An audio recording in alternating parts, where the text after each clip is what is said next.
Die winter van 1944, na de invasie in Normandië en de snelle opmars door Noord-Frankrijk, was het geallieerd offensief wat stilgevallen.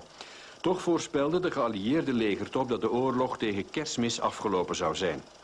Maar in de rustig gewaande Ardennen was het front zwak bezet. Slechts enkele divisies, bijna zonder gevechtservaring. Daartegen wist Hitler in het grootste geheim en onder de neus van de Amerikaanse militaire inlichtingendienst een troepenmacht van 600.000 man samen te trekken.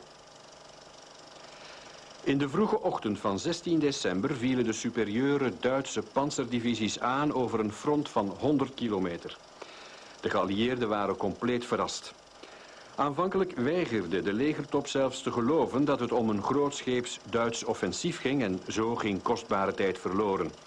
De paraatheid van de geallieerde troepen liet de wensen over en de versterkingen hadden veel tijd nodig om ter plaatse te komen.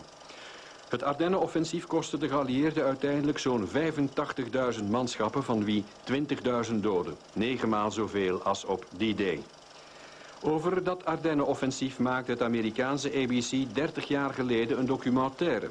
De film zet de heldendaden van de GI's flink in de verf, maar minimaliseert de flaters en de nalatigheden van hun legerleiders. Geen woord ook over de Britse opperbevelhebber Montgomery, die de Amerikanen op de valreep uit hun hachelijke positie heeft gered. De documentaire bevat een schat aan Amerikaans en Duits archiefbeeld, dat in werkelijkheid zonder geluid is gefilmd en oorspronkelijk dus zo klinkt.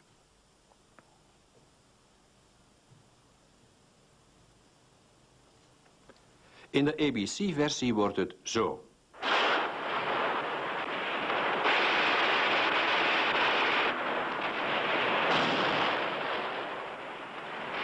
Acteur Arthur Kennedy vertelt het grootste epos uit de geschiedenis van de Amerikaanse GI's.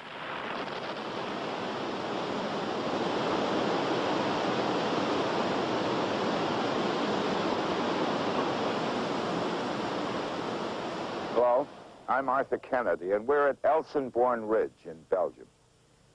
The climactic battle which brought the Second World War to its end was fought here. It was also the greatest pitched battle ever fought by Americans, the only major engagement ever waged by the United States in winter. And the 250,000 GIs who fought here did indeed create the great new legends of the brave rifles.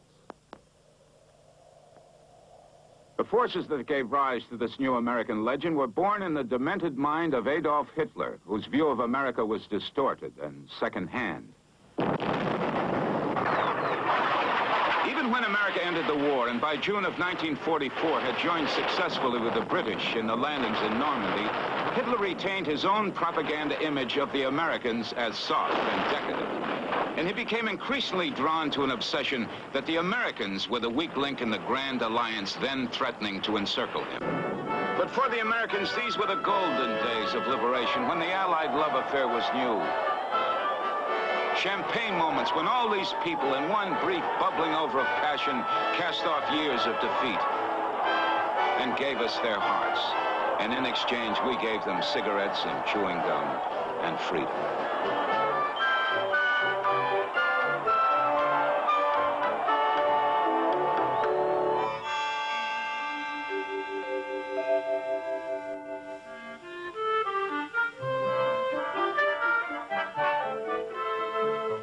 We took turns playing Errol Flynn. They'd let A Company liberate the first city of the day, then B Company would liberate the second one. Never had it so good. All the way from Saginaw, Michigan. Too shy to ask a girl for a kiss. And all of a sudden, French girls, they're kissing me. Wait till I get back. Pucker up, I'll tell my girl. There's something I learned while serving my country.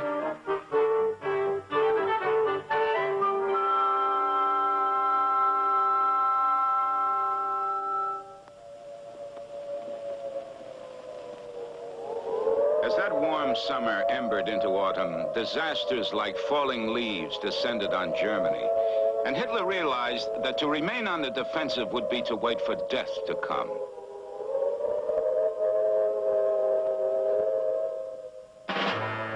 And so he formulated a desperate plan for reversing the tide. Trapped between the Russians moving in from the east and the Allies from the west, he planned a gigantic surprise attack against that spot where the Allies were weakest and most overconfident.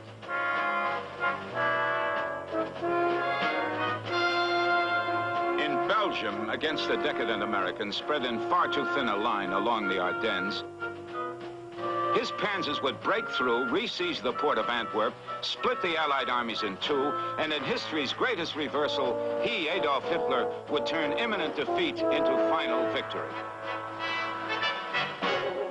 For this last offensive, the Germans secretly hauled every last reserve of arms and men to the Belgian border.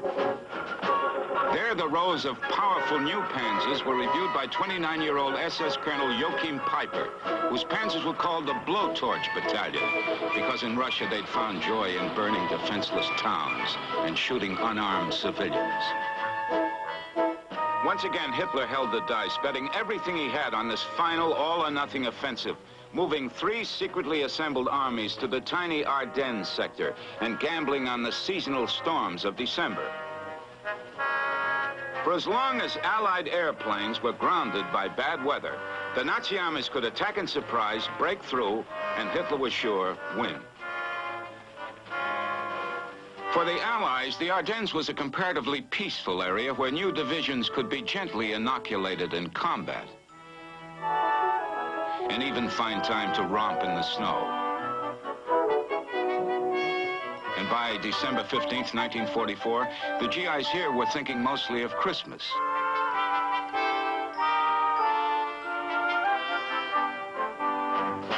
But the thoughts of these SS Panzermen were far less peaceful.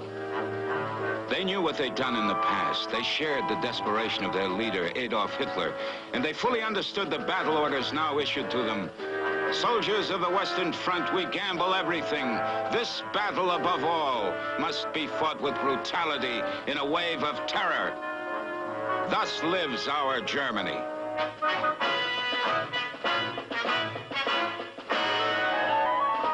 By nightfall, 250,000 exhilarated Germans moved silently into attack positions.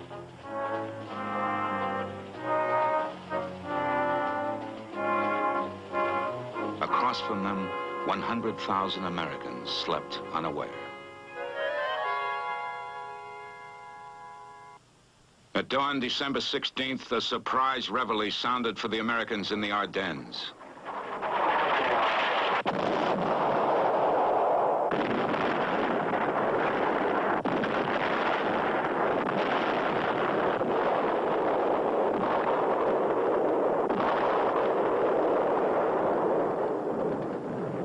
Within an hour, GI outposts and communications were knocked out and their vehicles set afire.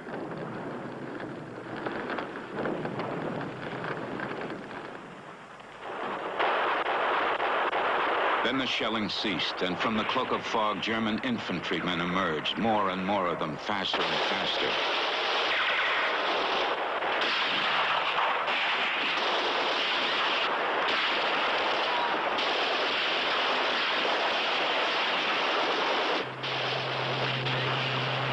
Soon the Panzers joined the attack.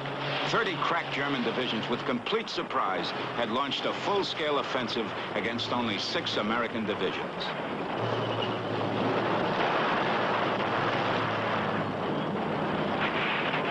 Especially in the center and south of the Ardennes, the surprise German tidal wave seemed invincible. Exultant, the German infantry strode past dead GIs and burning American vehicles.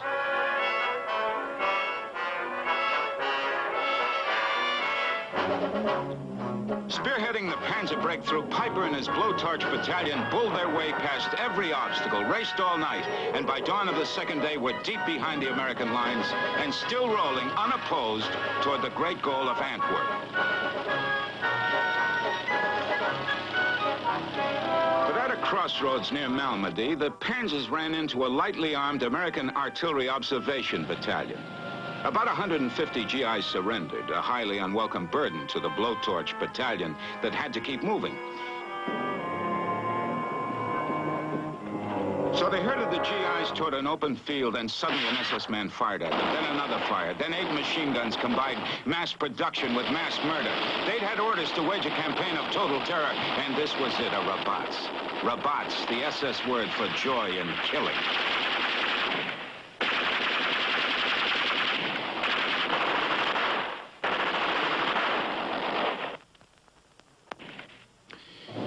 The SS Panzers then raced on, regarding the murder of 115 Americans as trivial and the crossroads at Malmedy not worth holding.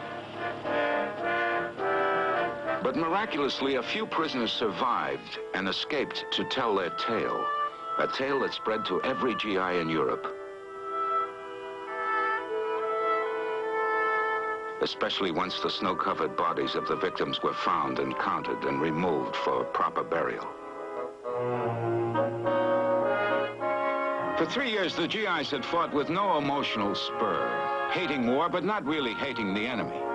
Now, from Malmedy on, there would be a new GI, spurred by hatred and the realization that he could never surrender. If you were to die anyway, then die fighting.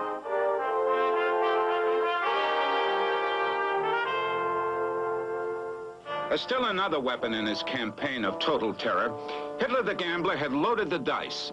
He had assigned Skorzeny, the top Nazi commando, to secretly train a brigade of 2,000 English-speaking SS men to act like Americans, to chew gum perpetually, and issued captured GI uniforms and vehicles to seize bridges, give false orders, and spread terror everywhere behind the American lines.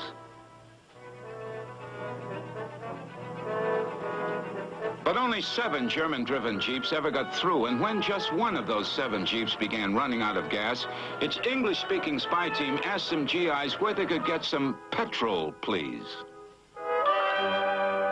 They'd spoken the wrong kind of English. The real GIs captured them, searched them.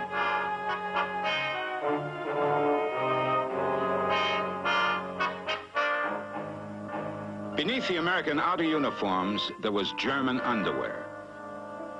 This German then revealed the existence of an entire brigade of English-speaking saboteurs. Confused and suspicious, the GIs then improvised roadblocks everywhere behind their lines, not only interrogating civilians, but each other.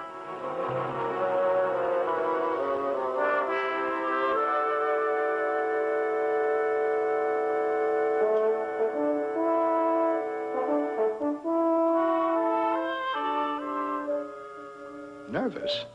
We was looking for Krauss. We need every bed and bush in Belgium. Trouble was, how could you tell one if you found one? Wearing our clothes, driving our Jeep, speaking English as good as you and me. I stuck my M1 into the belly of everybody who went by. 2 feet on up to Big Brass, and I asked questions. Like, who plays left field for the Red Sox? Who's Orphan Annie's old man? And, what's the capital of California? And they better answer right back, San Francisco.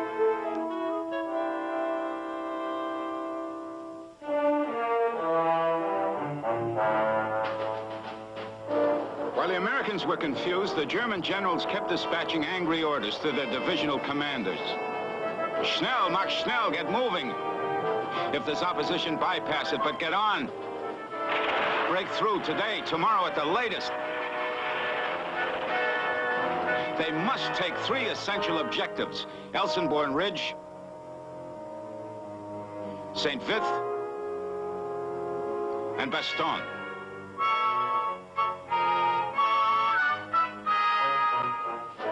The Belgian refugees spread the news of the German breakthrough, and through all of newly liberated Europe, pessimism spread like a plague. A pessimism that seemed justified, especially with the 2 surrounded regiments of the 106th Division already discussing procedures for surrender. Yet hundreds of the young GIs of this division, refusing to surrender, slipped off into the dense forests and fought their way out to freedom. And Lieutenant Eric Wood of Bedford, Pennsylvania, repeatedly risked his life to get just 3 of the 12 big guns he commanded out ahead of the onrushing Germans. Once his guns were safely out, he slipped off into the forest and for days led a band of American guerrillas that terrorized the German rear.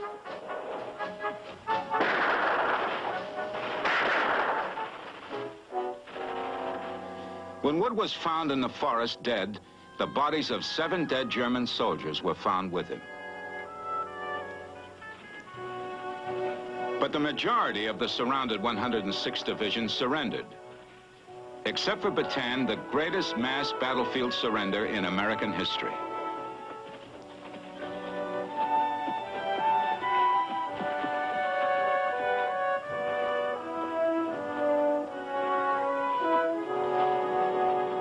Desperate to stop the German breakthrough, Company C of the 740th Tank Battalion, never before in combat and having just arrived in Europe without any equipment of its own, worked all through the night and most of the day cannibalizing 25 crippled tanks in order to get just 15 in running condition.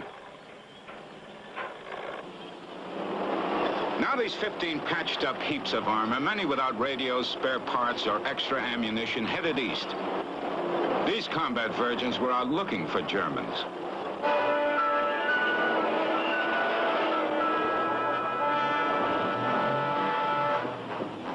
Soon they found them, the Blowtorch Battalion, the blood-soaked veterans of Russia and Malmedy. And these experienced panzermen had heavier tanks and bigger guns. But the GIs were faster on the draw.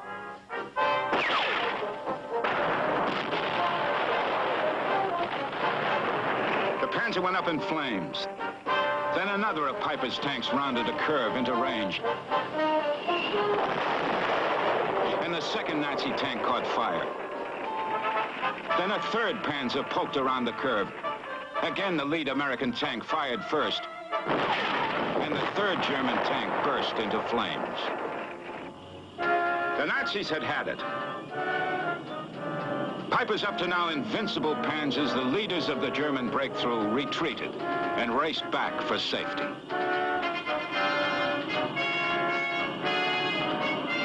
Inspired by this amazing reversal, the American infantry raced after the fleeing panzers and surrounded them.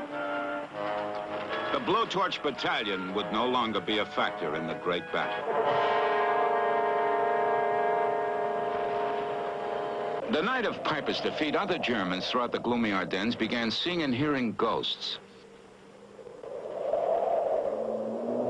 In the north, one group saw the lights of what seemed to be a huge American convoy.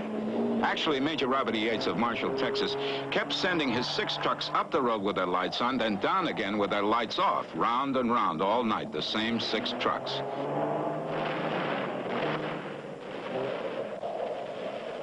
Convinced they had run into an entire American division, the German tankers put off their attack in this sector. Similarly, outside Bastogne, the panzermen suddenly held up their drive, as if afraid of the darkness, afraid of the fog, afraid of the ghost-like American army. They spent a nervous night listening to strange noises.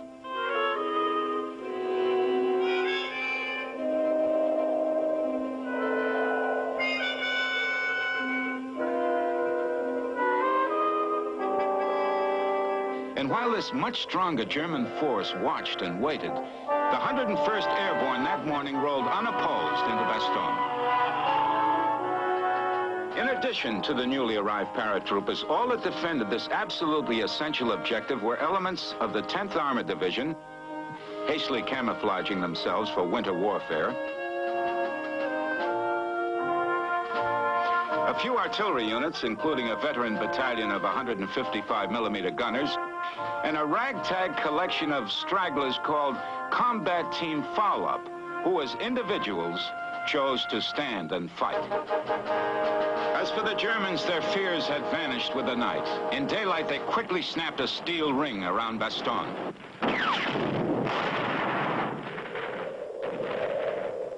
And Hitler's incredible luck with the weather was still holding. As soon as the Bastogne trap was shut, a heavy snow began to fall throughout the Ardennes.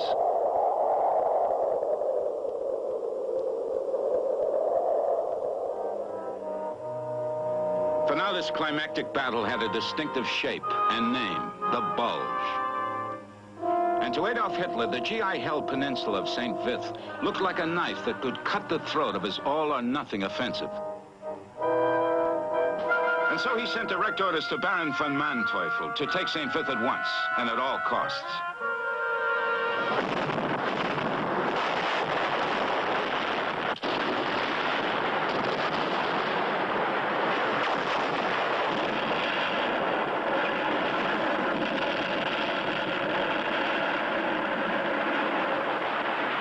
For 3 straight days, Manteuffel had sent 6 of his divisions against St. Vith, which was held principally by only one American division, the 7th Armored. Battered again and again, the badly outnumbered GIs somehow held on, though their ranks became steadily depleted and their ammunition dangerously low.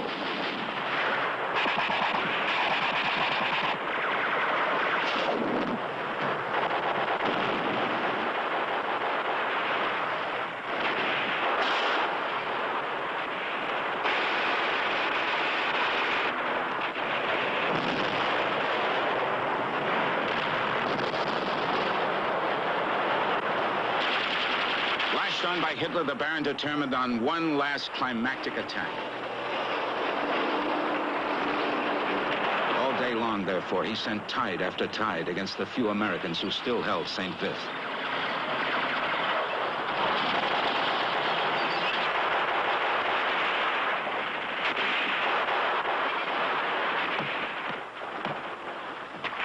But by day's end, Manteuffel's divisions had again failed to take the town. So they continued the attacks on an even larger scale, on into the night.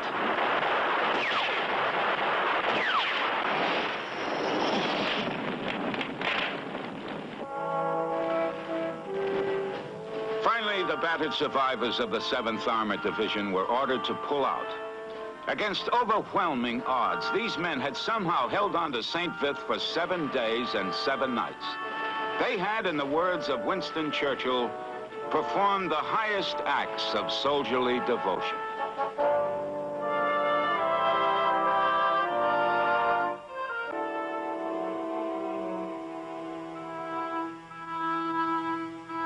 When did courage come? When you're young, you don't believe you can die. Only here, you soon wise up. The moment comes when every soldier stands apart from his living self, stares into his own grave, becomes his own chief mourner. All that first night of combat, I cried to myself. What a waste for me to die, I cried. So young, so strong, so full of desire. By dawn, I'd run dry of tears. I realized the world will go on without me. The world will go on. And when you realize how insignificant you are, then you can accept your own death. Then at last you're a man. A man. And courage has come.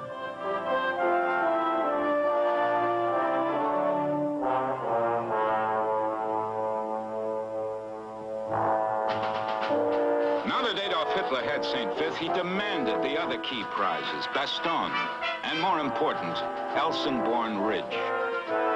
To the Elsenborn sector, Hitler had assigned his strongest army, the 6th Panzers, commanded by burly, boozing Sepp Dietrich, nicknamed the Butcher, since he started as a butcher in a meat market in Bavaria.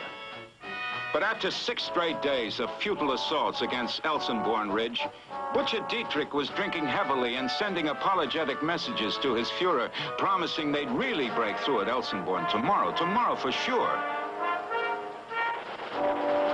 But Hitler knew he was running out of tomorrows. He demanded Elsenborn today. One last massive assault, Dietrich then drunkenly demanded.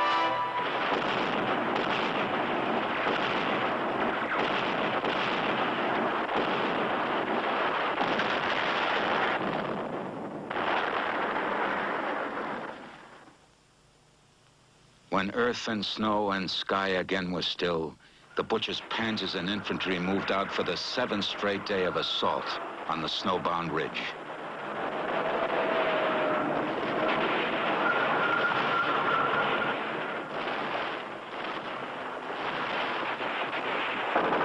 On its sector, the American 99th Division held. So too did the 2nd Division and the 30th Division. and the 9th Division. But on the 1st Division sector, the Germans broke through, cleaving a gap a half a mile wide. Quickly, Dietrich shot reinforcements through the gap, confident that at last he could report to Der Fuhrer they were on the road to Antwerp. But the 1st Division wasn't beaten yet. In the last of the 9th rally, they threw every last GI into the line. Steadily, individual riflemen picked off every German who moved.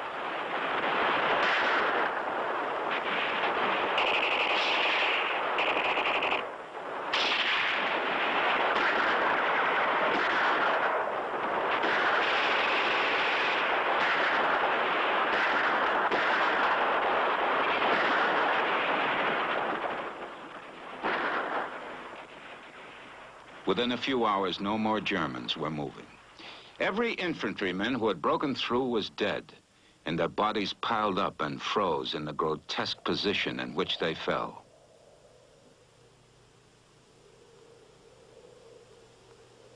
Soon the drifting snow veiled this macabre ballet. These Nazi dances would not be seen until spring.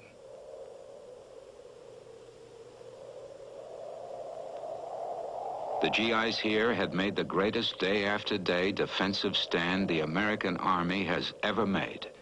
And Hitler's hopes of a quick smash north to Antwerp were smothered in the snow of Elsenborn Ridge. At Bastogne, Hitler's third great goal, the besieged GIs exuded a brash self-confidence, the cockiness of those who had been consigned to hell and somehow survived. Thus, when a Panzer delegation arrived with a surrender note, the GIs, even though surrounded, simply assumed it was the Germans who were trying to surrender. They breezily took advantage of the brief truce by shaving, eating, and catching up on their reading, while their commander, General McAuliffe, reflected the cockiness of his men when, to the Germans' formal demand for surrender, McAuliffe simply replied, "Nuts." McAuliffe's reply captured public imagination everywhere and obscured the fact that the persistent Hitler weather made an airlift of supplies to Bastogne far too great a risk.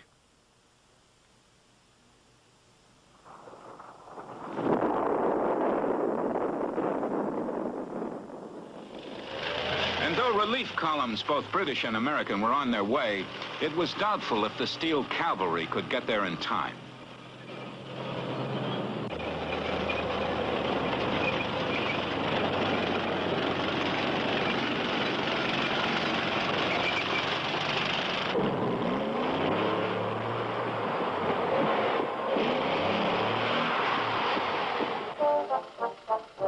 But no gambler's luck holds forever. On the 8th day of the great battle, Hitler's luck ran out. Suddenly, the skies were cold and clear and filled with the American Air Force.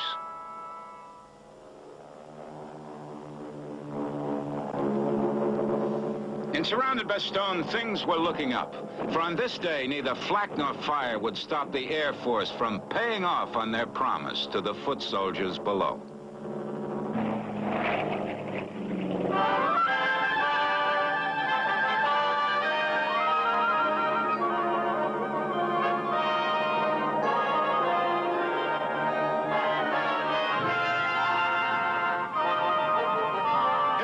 Western sector, part of an artillery battalion with an entire panzer division at their heels rolled up to an obscure crossroads.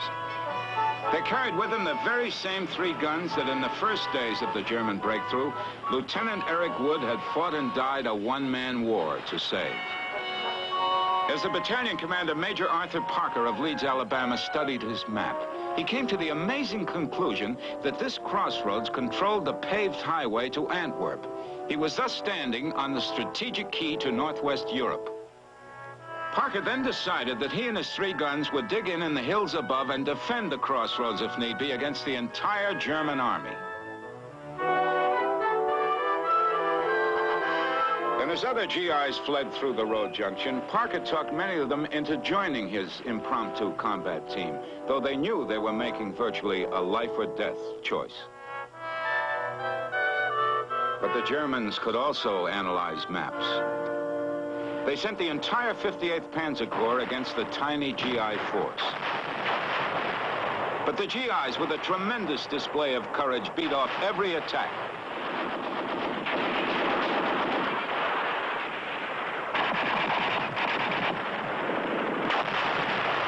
Then against a hurricane of German men in armor, the little force was overwhelmed.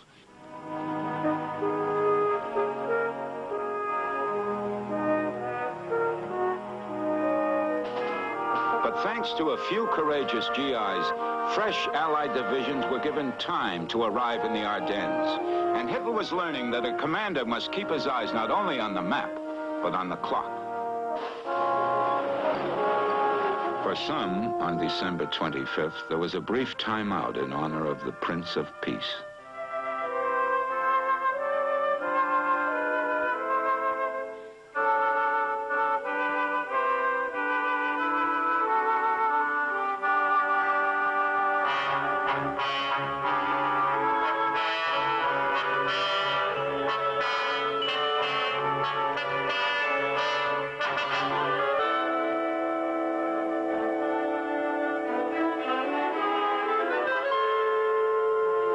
I captured him on Christmas Day, and my first thought was to kill him.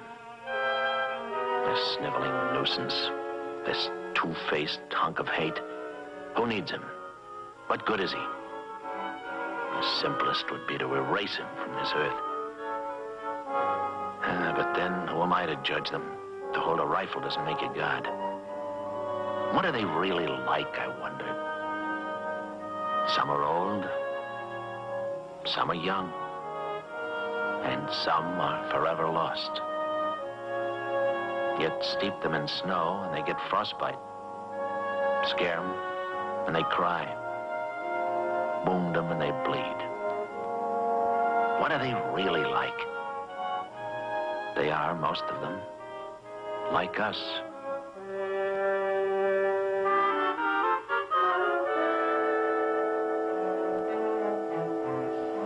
On Christmas Day near Parker's Crossroads, a patrol from the American 2nd Armored Division spotted the German 2nd Armored Division nesting in the woods and obviously out of gas.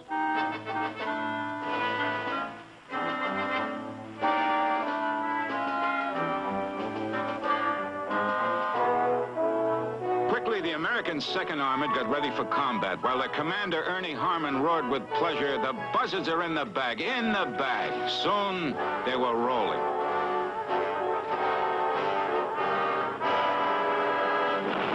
On the day after Christmas, the American 2nd Armored met the German 2nd Armored nose to nose in hundreds of bitter duels in the forests and hills.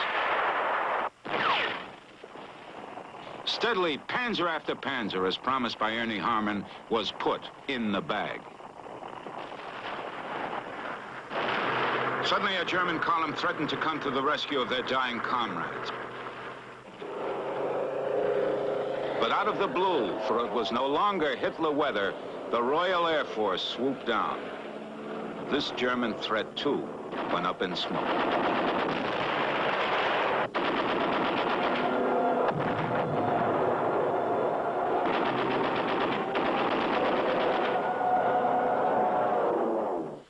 Now the GI tanks resumed their headlong drive. Soon they raced into a snow-covered clearing. Ahead were a group of soldiers. The soldiers were American paratroopers. Bastogne was no longer surrounded. Now in January, the Allies decided, with Hitler's troops still pinned down in the Bulge, that here and now, then, now was the time for the great counterblow. Now, despite the deep snow, now when only foot soldiers could maneuver, now in the greatest ordeal any mass American army had ever experienced. Now.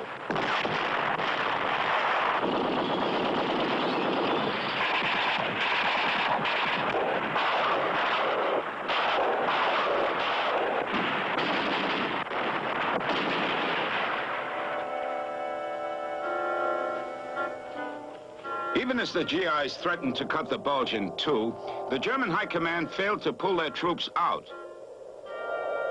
Hitler was committing the same mistake in the West that he had made in the East at Stalingrad. And again, it was his men who were paying for their dictator's mistakes. Relentlessly, the GI was bearing Hitler's final hopes for victory in the snowdrifts along the roads of Belgium.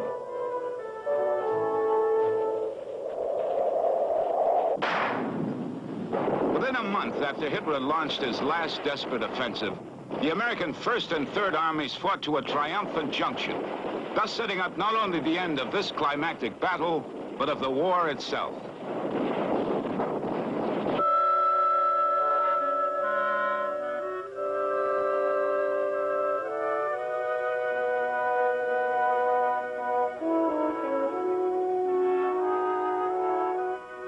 These weren't the guys I come in with in the old 83rd. Too many of the old gang have been left behind.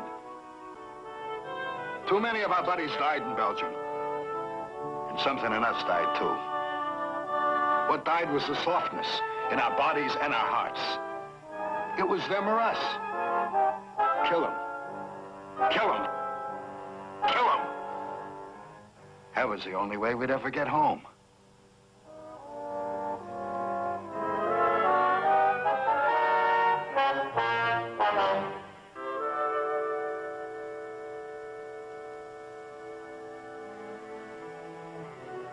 The Germans lost over 100,000 in dead and wounded in the Bulge, and long, long lines of prisoners.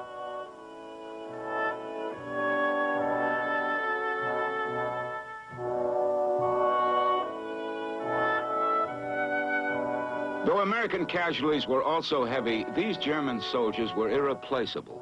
And when the Russians rammed straight for Berlin, the Nazis had no reserves with which to stop them. The failure of Hitler's desperate gamble in the West made total disaster inevitable in both East and West.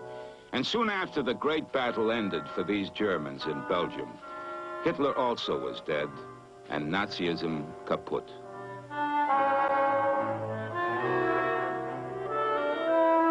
The Battle of the Bulge was not only the greatest American victory of all time, but was, above all, a vindication of the democratic faith in the individual. For the fate of this crucial battle was determined in the first few days of defeat and confusion, when individual GIs by ones and twos and tens, numb in body and spirit, without compulsion or witnesses or reasons they could ever put into words, said to themselves, "This is as far as I go. Here I stand, and I guess die."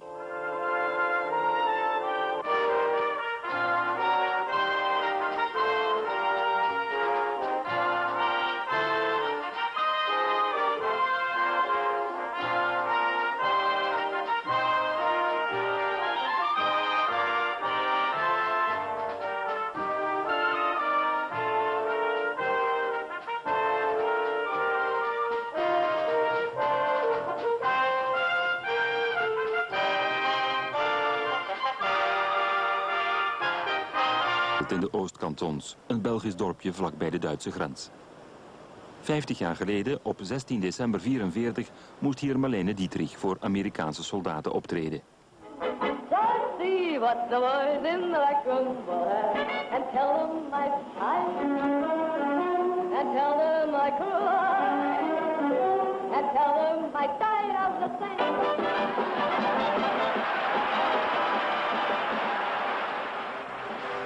Vele Amerikaanse soldaten kunnen best wat ontspanning gebruiken.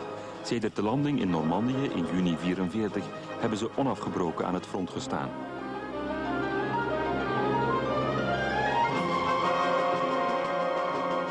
In 5 maanden tijd drijven ze de Duitsers tot achter de Siegfriedlijn, een eindje in Duitsland.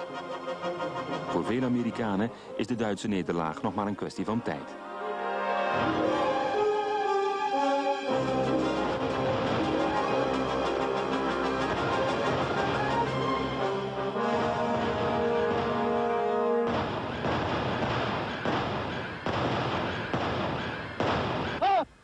Zur Überraschung der Feindseite treten in den Morgenstunden des 16. Dezember starke deutsche Kräfte aus dem Westwall heraus für einen völlig unerwarteten Angriff an. Wat weinigen nog voor mogelijk houden gebeurt. Voor de tweede keer in een kleine 5 jaar tijd vallen de Duitsers ons land binnen.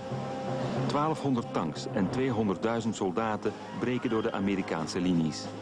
Ze maken gebruik van het slechte weer, zodat de geallieerde vliegtuigen niet kunnen opstijgen.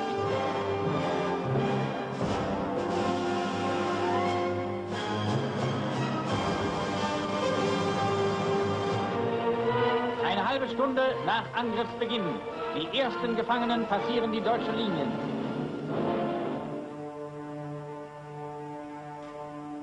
Met operatie Wacht am Rhein wil Hitler de geallieerde opmars in het westen tot staan brengen. Doelwitten zijn de Maasbruggen in Luik, Namen en Dinant en de haven van Antwerpen. Die is vitaal voor de geallieerde bevoorrading.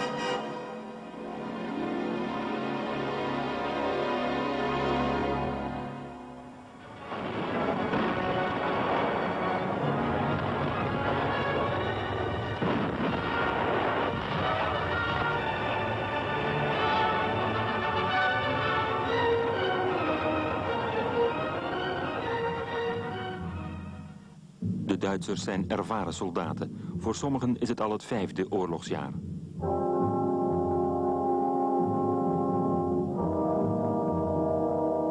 Amerikaanse chocolade en sigaretten smaken, want die zijn in Duitsland al lang niet meer te krijgen.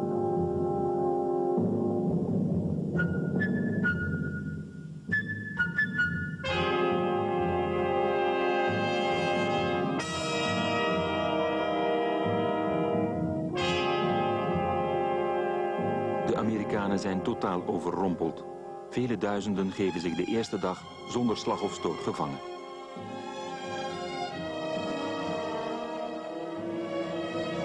Eindelijk kan het Duitse filmjournaal weer triomferende SS-soldaten laten zien.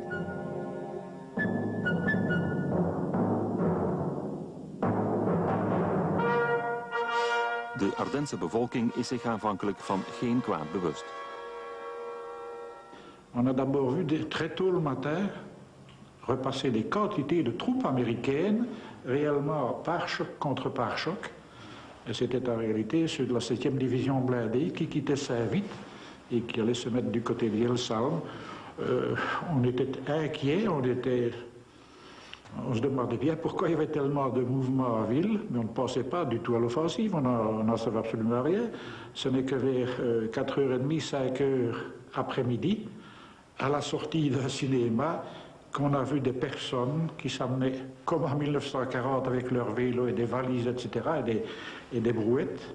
Et ces personnes nous ont dit venir de Ligneuville et que les Allemands étaient déjà là. Le dimanche des 7 décembre, les jeunes, la jeunesse du village avait organisé le bal de la libération.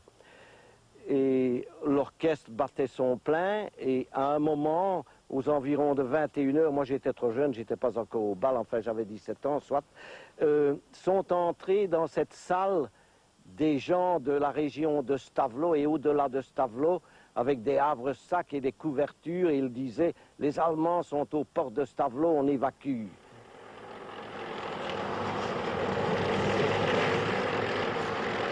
Deidenberg in de Oostkantons.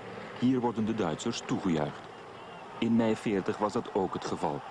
Nadien worden de Oostkantons bij Duitsland ingelijfd en moeten de mannen naar het Duitse leger. Man muss bedenken, hier unsere Männer, Väter und Söhne waren auf deutscher Seite und kämpften an den verschiedenen Fronten. Und das brachte die Möglichkeit, nochmals mit denen in Verbindung zu kommen. Man konnte wenigstens in schriftlicher Verbindung, man konnte nochmals einen Feldpostbrief schicken. Also, dass sie aus einem nationalsozialistischen Geist den Deutschen zugewunken haben, auf keinen Fall. Denn hier unsere Bevölkerung, die hatten den Nationalsozialismus 4 Jahre lang ertragen müssen. Und da war manche Vermisstenmeldung, manche Gefangene und Todesnachricht hier in die Heimat gekommen. Und es war große Trauer. Nicht?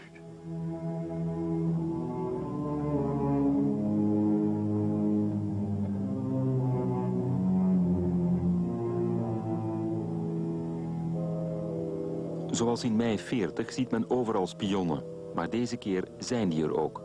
Op 17 december houdt een Amerikaanse controlepost een jeep tegen, omdat geen van de inzittenden het wachtwoord kent.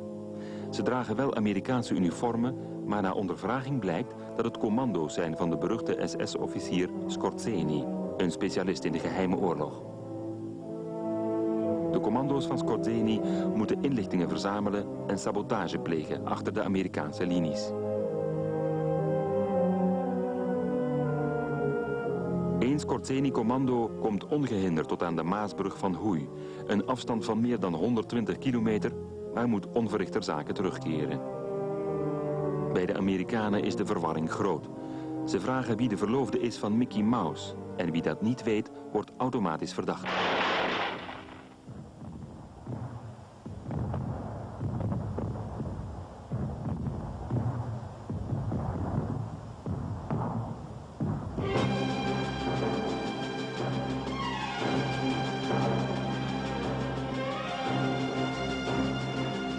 Eenmaal de verrassing voorbij, gaan de Amerikanen in de tegenaanval. Op vele plaatsen bieden ze hardnekkig weerstand.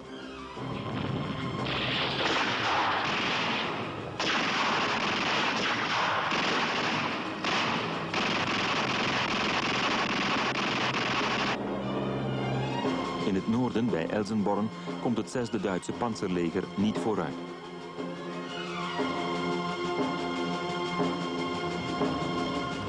Bevelhebber Sepp Dietrich moet machteloos toezien hoe 2 onervaren Amerikaanse divisies zijn getrainde troepen tegenhouden.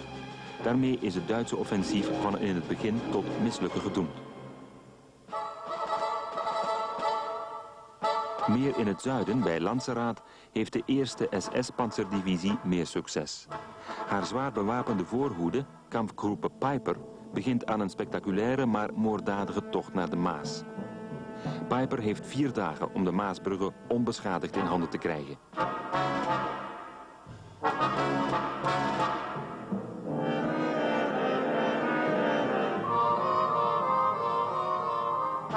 In Honsfeld is Marlene Dietrich zonder op te treden vertrokken. De kolonne Piper neemt er 300 Amerikanen gevangen. 50 ervan en 3 dorpsbewoners worden door SS-soldaten gedood. Eén slachtoffer is een meisje van 13. Dit is de eerste van 14 Duitse slachtpartijen tijdens het Ardennen Offensief.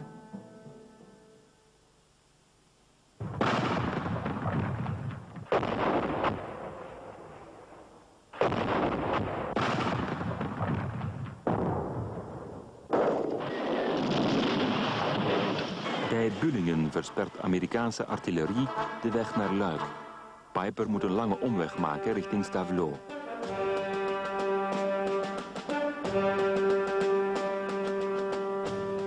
Bij het kruispunt van Bonnier botst de kolonne Piper op een groep Amerikanen. Beiden willen de weg inslaan naar Ligneuville. Na een kort gevecht nemen de Duitsers 130 Amerikanen krijgsgevangen. 71 worden gedood, volgens de Duitsers bij een ontsnappingspoging.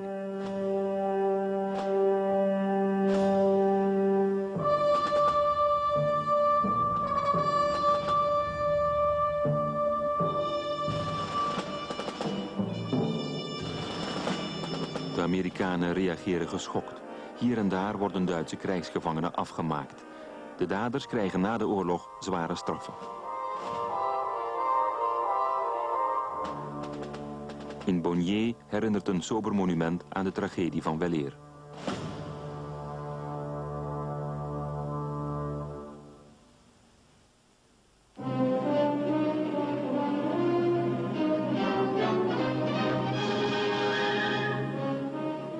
(17 december, even na de middag, de kolonne Piper stormt Ligneuville binnen.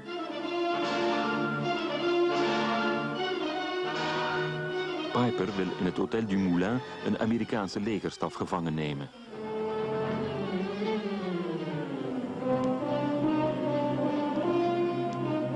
Maar de meeste vogels zijn gevlogen. Alleen hun middageten staat nog op tafel. Dat laten de Duitsers zich smaken. Ook hier vallen er weer doden. 8 Amerikanen krijgen de kogel.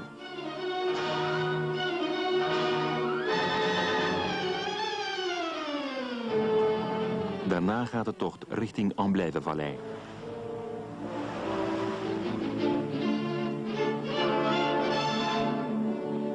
Een korte luchtaanval kan de Duitse opmars niet tegenhouden. Amerikanische Jagdbomber greifen vorgehende deutsche Kolonnen an und versuchen, unsere Marschbewegungen zu stören. Flak nimmt sie unter Feuer.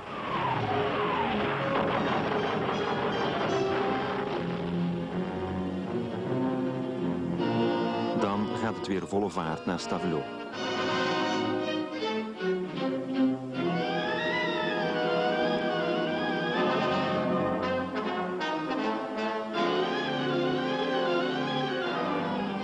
Op 18 december rolt de kolonne Piper Stavelot binnen en verovert er zonder moeite de belangrijke brug over de Amblijve.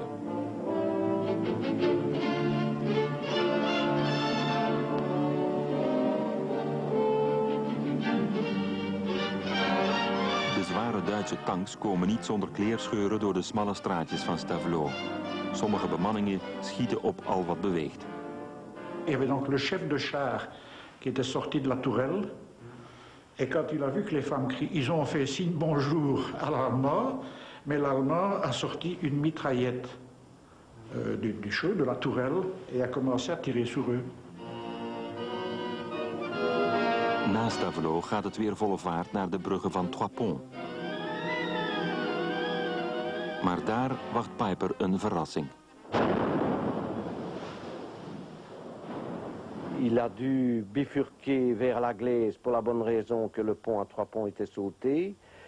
Il a continué jusque Neumoulin et à Neumoulin, le pont a de nouveau sauté. Il a reflué vers la Glaise, il a bivouaqué entre Stoumont et la Glaise dans la nuit du 18 au 19. Et le matin du 19, il a attaqué le village de Stoumont. Deutsche Panzer durchbrechen Drahtsperren und dringen in ein Dorf ein. In Stoumont botsen de Duitsers op serieuze Amerikaanse tegenstand. Er wordt hard gevochten, voor de inwoners zijn het bange uren. Les Allemands n'ont pas gagné à la première bataille. Et puis alors, ils sont encore battus, et vous voyez. Hein? Et puis on a été enfermés, nous autres. Et alors, il a eu beaucoup de maisons brûlées. Aïe, aïe, aïe. Votre maison? La grande route, elle n'a pas été brûlée, mais le toit était tout défoncé et tout ça. Enfin, on était fort abîmés. Un foin était vraiment déchiqueté et tout ça. On avait soif, on avait faim. Et alors, j'avais ma maman avec moi, mais j'avais peur, on avait peur. Kopfschüttelnd und oft völlig verstört kommen die Amerikaner aus den Häusern.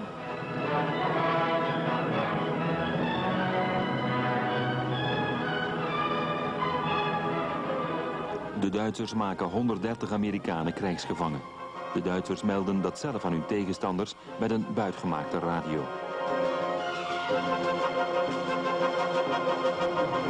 De kolonne Piper lijkt niet te stuiten. Weer gaat het verder richting Maasvallei. Deze keer tot Tarnion. Dans l'après-midi du 19 décembre, après avoir pris le village de Stoumont, Piper a décidé de pousser en avant et il s'est fait arrêter ici par des blindés du 740e tank bataillon de Roubaix qui venait de Remouchant. En moins de 30 minutes, le 740e tank bataillon a détruit 3 chars Panther. Et l'avance allemande fut définitivement bloquée.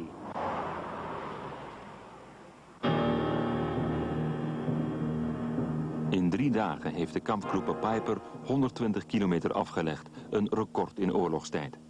Maar de pantsers staan zonder brandstof en bij Petit Spé is de laatste brug over de Amblijve bezweken.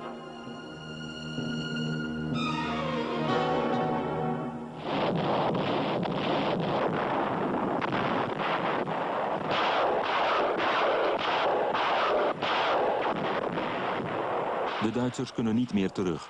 De Amerikanen hebben Stavelot heroverd en vallen langs alle kanten aan. Piper verschanst zich in La Glaise. Het dorp ligt 4 dagen in de vuurlinie. Il y avait 16 civils enfermés dans l'église. Les Allemands les avaient placés dans l'église parce que l'église était transformée en hôpital. Elle était remplie de blessés tant allemands qu'américains. Et dans l'après-midi, aux environs de 13 heures, dans l'après-midi du 23, l'artillerie américaine a donné de tous ses feux et l'église a croulé petit à petit. Les deux premiers obus ont traversé en diagonale le plafond de l'église, ce qui a provoqué une poussière affreuse, étant donné que les plafonnages étaient en argile. Ensuite, un obus est venu à la petite nef, a démoli l'hôtel de Saint-Joseph. Ensuite, ce fut le chœur.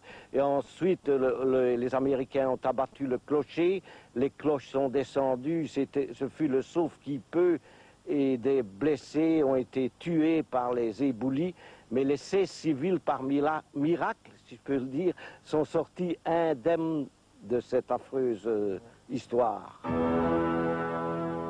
In La Gleize zitten de Duitsers als ratten in de val. Piper waagt een laatste gok. Ils se sont sauvés à pied dans la nuit du 23 au 24. Le matin du 24, ils se trouvaient au fait de la colline que vous voyez là. Mais dès que le jour s'est levé, des Piper Cup ont survolé la colline. Ils se sont tapis dans les fourrés, dans les sous-bois. Et au crépuscule, ils ont repris la marche vers l'est. Et finalement, dans la nuit du 24 au 25, ils sont parvenus à rentrer dans leur ligne à Wann après avoir traversé la Salme à Gué entre Trois Ponts et Grand-Halleux.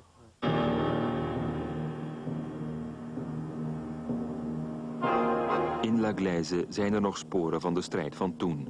Velen zijn die vandaag nog niet vergeten. Où nous nous trouvons ici, à quelques mètres, était parqué, si on peut le dire comme ça, le fameux tigre royal qui trône sur la place du village actuellement. Le village était détruit à 85%. Il y a plusieurs personnes qui avaient perdu la vie et ça a été très dur après. Vous savez, moi j'avais 17 ans et ce qui était terrible, c'est d'abandonner ses parents.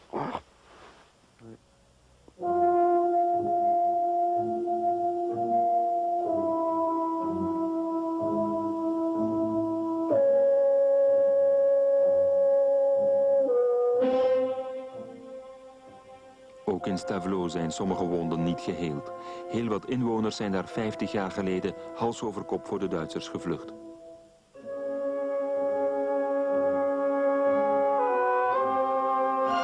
Velen zijn dagenlang onderweg en schuilen in de bossen. Ze hebben nauwelijks wat te eten en durven geen vuur maken uit angst beschoten te worden. De l'autre côté de la Blève-aux-Nourritures, il y en a qui sont réfugiés, attendez, à bornes, qui ont fait des kilomètres et des kilomètres. Dans l'état où il y avait de la neige, du gel, à pied, avec les enfants, il y en a qui sont morts en chemin.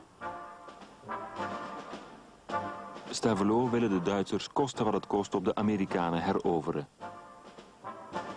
De strijd woedt dagenlang en er vallen veel doden.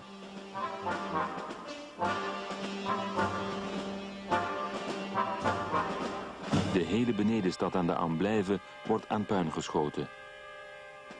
Zieken, bejaarden en gewonden vinden onderdak in de kelders van het stadhuis.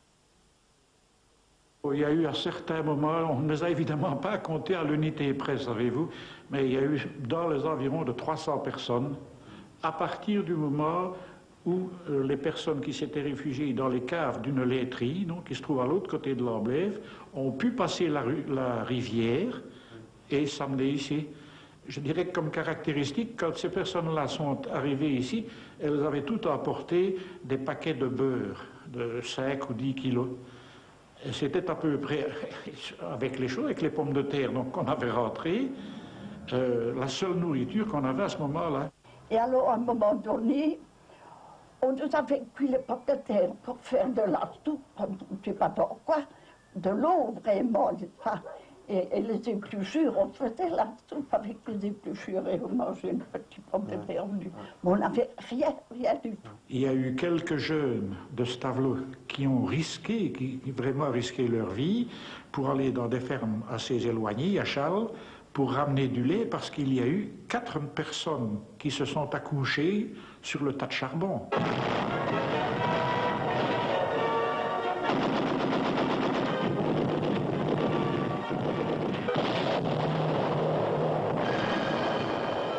Omdat hun aanval op Stavelot niets oplevert, wreken soldaten van de 1e SS-panzerdivisie zich op weerloze burgers. In de dorpjes Ster, Renarmont en Parfondruy doden ze zonder onderscheid bejaarden, vrouwen en kinderen.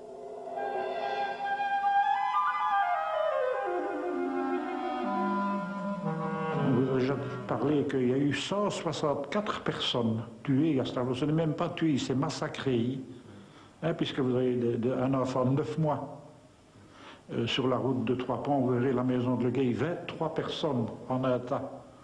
À Parfondruy, il y en a 18, il y en a 24 dans l'autre. C'est un total de 164. Et ce sont tous des civils sans armes. Mais on ne sait pas expliquer. On ne sait pas expliquer.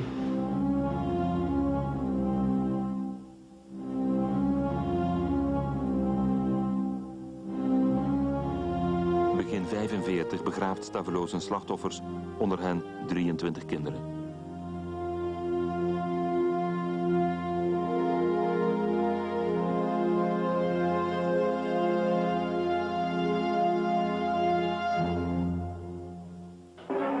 Stavelot vivait heureuse sur les bords de l'Amblaise. Mais le 17 décembre 1944, les SS vinrent briser cette quiétude. Ils reviennent aujourd'hui, solidement entourés d'ailleurs. Ce ne sont plus les triomphateurs, rageurs, triomphants, assoiffés de sang, incendiants, tuant, assassinant. Ce sont des criminels qui reviennent sur le lieu de leur forfait, des criminels qui vont être confrontés avec les parents de leurs victimes. Na de oorlog verschijnen de daders weer op de plaats van het misdrijf tijdens hun proces voor de rechtbank van Luik.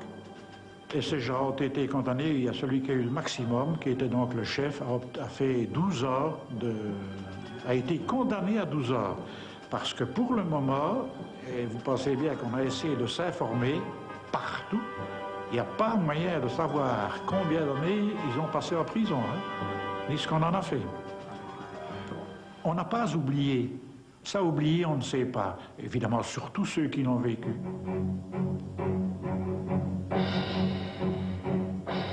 Meer in het zuiden is Sankt Vith een belangrijk wegenknooppunt.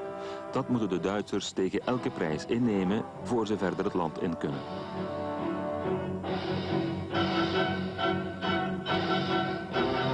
Duitse gemotoriseerde troepen trekken noord- en zuidwaarts rond Sankt Vith en omsingelen de stad.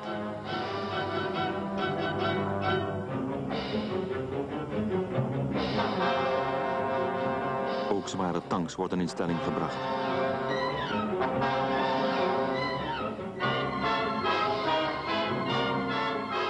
Nabij het kruispunt van Poteau proberen SS-eenheden de enige uitweg uit de omsingelde stad op de Amerikanen te veroveren.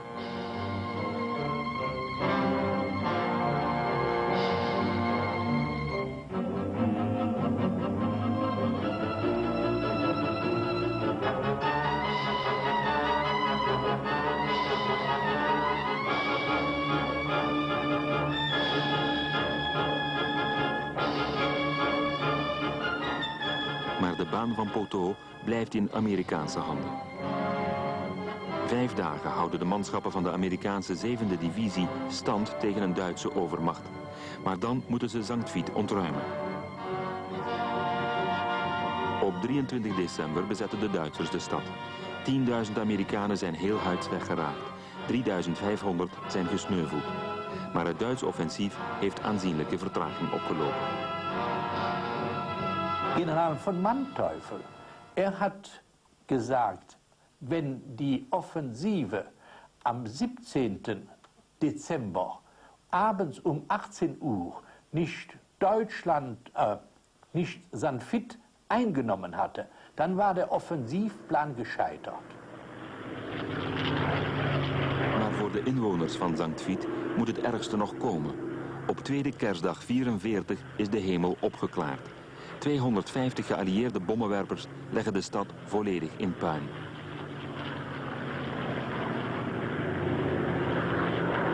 Er vallen honderden doden. 90% van de gebouwen zijn vernietigd. Een nutteloos bombardement, zeggen sommigen. omdat de stad voor de Duitsers strategisch geen waarde meer had. Es haben sich sehr große, tragische Szenen abgespielt hier im Krankenhaus in St. Vith. Nicht? Und da sind sehr viele Leute umgekommen. Nicht? Man spricht von 300 Toten allein im Klosterkeller. Und die viele alte Leute und Verwundete und kranke Leute sind bei lebendigem Leibe verbrannt. Man hat sie schreien gehört, nicht? Und konnte sie nicht retten.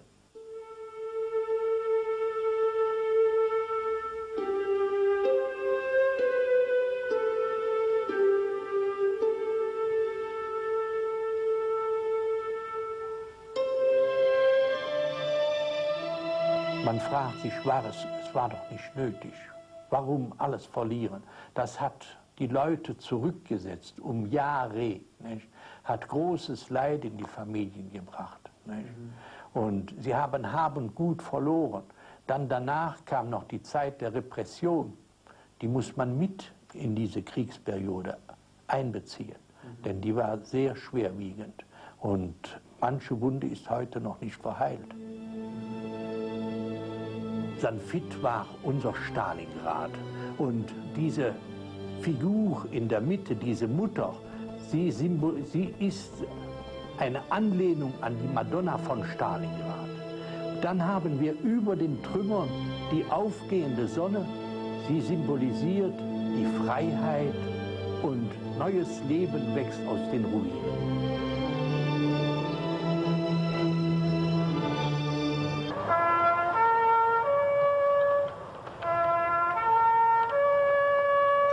...16 december 94. 50 jaar geleden begint het Ardennen Offensief.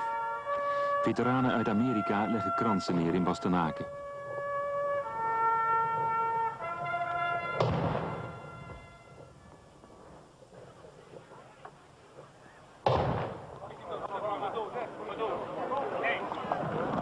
Voor velen is dit een ontroerend moment. 50 jaar geleden vochten zij hier tegen de Duitsers. There are many, many memories that I see all around me, and they all bring back the importance of not letting it happen again.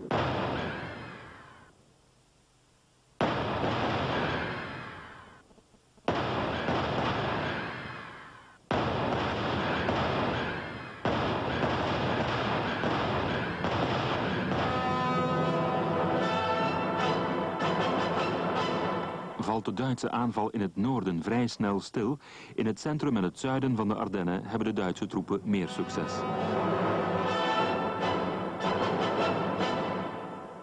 In 3 dagen trekken de Duitsers door Luxemburg en staan ze aan de Belgische grens.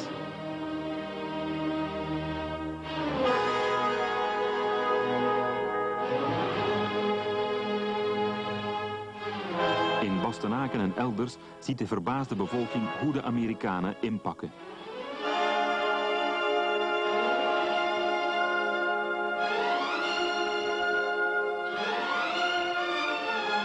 De GI's, die iedereen onoverwinnelijk dacht, moeten hals over kop vertrekken.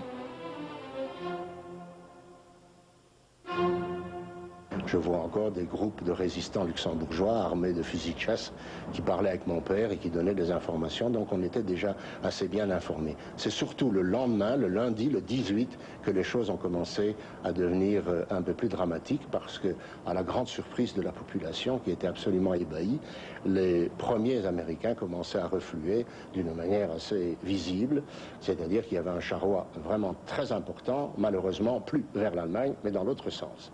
Ce qui était tout à fait inexplicable pour la population. Que va-t-on devenir? C'est fini? Oui. On pleurait. Bon, vous savez que les gens ils sont partis l'Oufalise. Les 2 derniers Américains, un lieutenant et un sergent, ont été tués au-dessus de la route de Bastogne par des Allemands habillés avec des vêtements américains.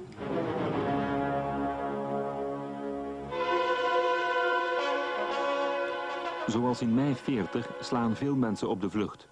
Op het hoogtepunt van de Duitse aanval zijn er meer dan 200.000 van huis weg. La moitié d'Oufalise était partie. Oufalise comptait 1500 habitants. Disons qu'il en restait 700, mais tous les hommes valides et les jeunes de 17-18 ans étaient partis. Le bourgmestre avait fait appel en disant « partez, oui ».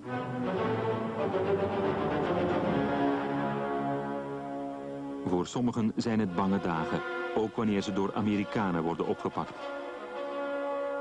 Ce que nous ignorions, c'est qu'évidemment les Américains étaient complètement traumatisés par l'affaire de Bonnier, le massacre par les SS, et qu'ils nous prenaient pour des hommes de Scorzeni. Il faut vous dire que moi j'étais pratiquement habillé en américain, j'avais un blouson de l'armée américaine, j'avais des chaussures de l'armée américaine évidemment. Bon, c'était pas tout à fait ce qu'il fallait. Et nous avons subi un interrogatoire extrêmement dur et nous avons été sauvés en fait par deux petits chiens. C'est-à-dire que l'officier qui nous interrogeait avait été en stationnement à Saint-Hubert et il avait logé dans un hôtel où il y avait deux petits chiens. Et en cherchant des points de, vous vous rendez compte, avec un Américain, des points communs de connaissance, mon oncle lui a dit « Ah, mais dans tel hôtel, je connais ces deux petits chiens, ils s'appellent comme ça. » Et nous étions sauvés.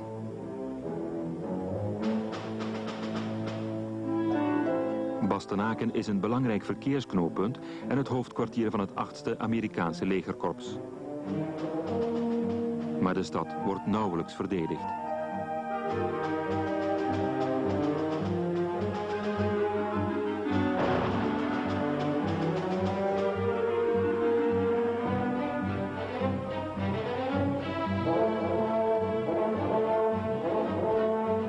In nog geen half uur vernietigt een Duitse panzerdivisie de Amerikaanse stelling bij de grens. De weg naar Bastenaken is vrij.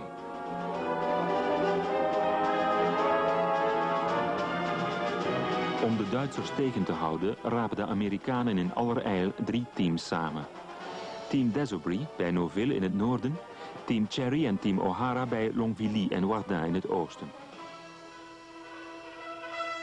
De 3 groepen zijn licht bewapend en maken weinig kans tegen de Duitse overmacht.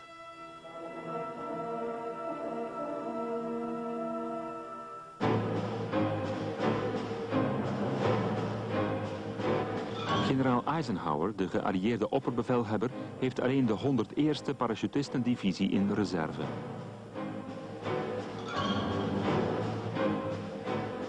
De para's worden in vrachtwagens geladen en vertrekken hals over kop naar Bastenaken. Bevelhebber is generaal Anthony McAuliffe, een man van weinig woorden, maar met een karakter van...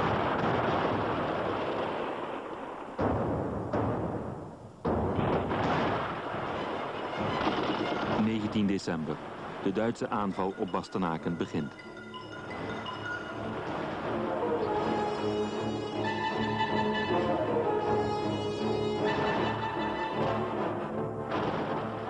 Bij Noville houdt team Désaubry een Duitse panzerdivisie tegen.